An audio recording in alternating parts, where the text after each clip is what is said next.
and let Blaney go. Further back, Logano finally able to get by Bubba Wallace.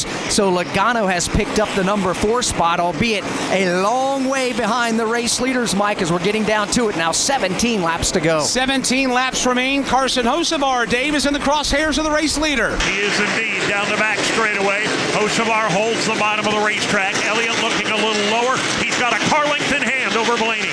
Blaney there, again, trying to run down Elliott. It looks like, Dave, Blaney's been able to give up a couple of car lengths here, unlike what he was doing earlier in this run. Yeah, he has, but now he's got a car between himself and the leader. Hocevar is going to give way on the outside and allow Blaney to have free passes. Elliott's been able to pull away by a couple of car lengths as Blaney got tangled up with the lap traffic. I want to talk for a moment, Alex, about Chase Elliott.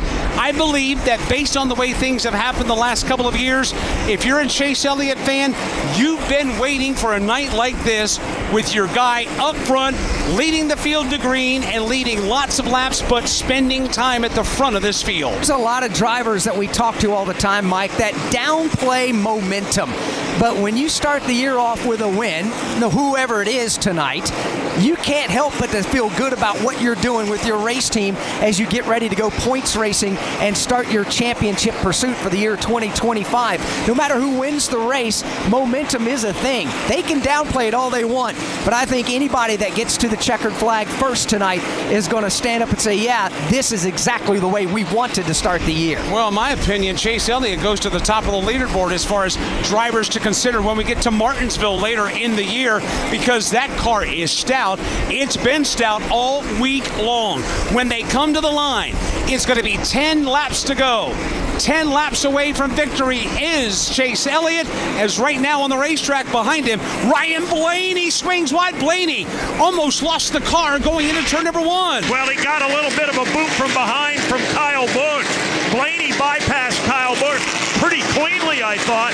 Kyle apparently, though, took some offense to it and really ran Blaney wide, and now the lead for Chase Elliott is up to 4 car lengths. Problem for Chase Elliott, though, is he's got a huge gaggle of race cars right in front of him. Todd Gilliland gets moved out of the way, courtesy of the front bumper of Chase Elliott back to the corner. Yeah, Elliott now doing whatever it takes to try and hang on to this lead and hold off the final charge of Ryan Blaney.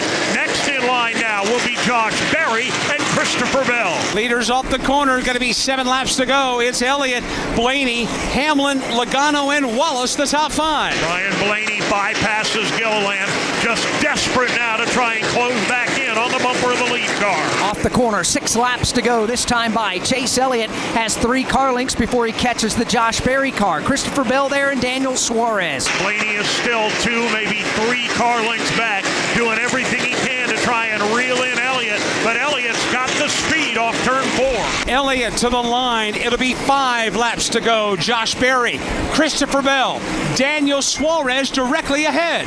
Elliott for the moment has got the daylight between himself and Blaney, but he's got a tough time. He gets into the back now of the Josh Berry machine, moves underneath him on the front stretch. Josh Berry knows it's not his night. He pulls way wide, and he'll let the Ryan Blaney car squeeze by as well. Blaney's still 2 car lengths back, trying to close in on Elliott, who begins to work the back bumper on Christopher Bell. 3 laps to go. Elliott dives to the inside of Bell in 1. He'll take that spot away from Bell. Still holds on by a car length and a half, maybe 2. They'll close in on the Daniel Suarez machine next. 2 laps to go in the cookout clash at Bowman Gray. Chase Elliott has 3 car lengths on second place, Ryan Blaney. Blaney now is down to a desperation move as Chase Elliott bypasses Suarez. He's got open racetrack in 4.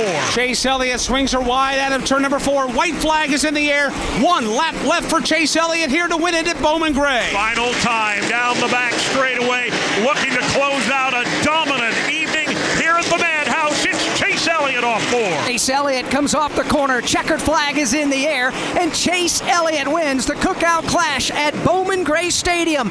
This is the 5th track that Chase Elliott has won as they've come to for the very first time. Chase Elliott adds Bowman Gray Stadium to his resume.